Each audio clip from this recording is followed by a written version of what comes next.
the many interviews Irwin gave about the topic, his general technique for ensuring optimum crocodile capture and minimum being turned into crocodile poo was more or less as follows. The first step is sizing up the crocodile, a difficult task considering in many situations the crocodile will be submerged beyond full visibility.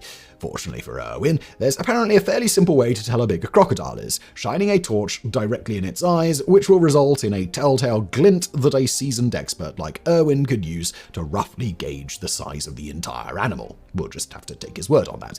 Irwin further stated he'd generally only attempt to single-handedly capture a crocodile under 6 feet in length. Why? Well, past that length, he'd be unable to fully control the tail, which on larger crocodiles can strike with the force of a leathery organic sledgehammer when the animal is thrashing about, which it's obviously going to do when someone leaps onto its back. Thus, if it were larger than that, Irwin would instead opt to lure the animals into a specially constructed crocodile-shaped cage with food before subduing it, or if the animal needed to be restrained then and there, getting a helper, usually his wife, Terry, to focus on restraining the tail while he grabbed the more dangerous end. On that note of their partnership, not just at home but at work, Terry would state, "We don't drink, we don't smoke, we are actually in love and happily married. We love our little girl. We go home to each other at night, and we believe in what we are doing. Say my husband had a dangerous job, but I wasn't with him. I don't know how you go, 'Oh, honey, how was it with the police department today? You got all your fingers and toes today?' It would scare me.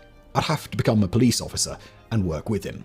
I couldn't do it." Going back to the more dangerous end of the animal, Irwin's second crocodile wrestling tip was to immediately seek to force the creature's mouth shut, which is apparently relatively easy, as while the muscles used to close its mouth are incredibly powerful, the ones used to open it are relatively weak. So weak, in fact, that a typical man can forcibly keep the jaws shut with their bare hands, provided they also possess the necessary set of lead-lined balls required to actually leap onto the crocodile in the first place. At this point, depending on the size of the animal, it can be further restrained by either the person wrestling it or a helper, which generally involves binding the creature's mouth and/or legs. Alternately, you can simply lie atop the crocodile until it tires and mostly gives up, allowing it to be maneuvered more easily.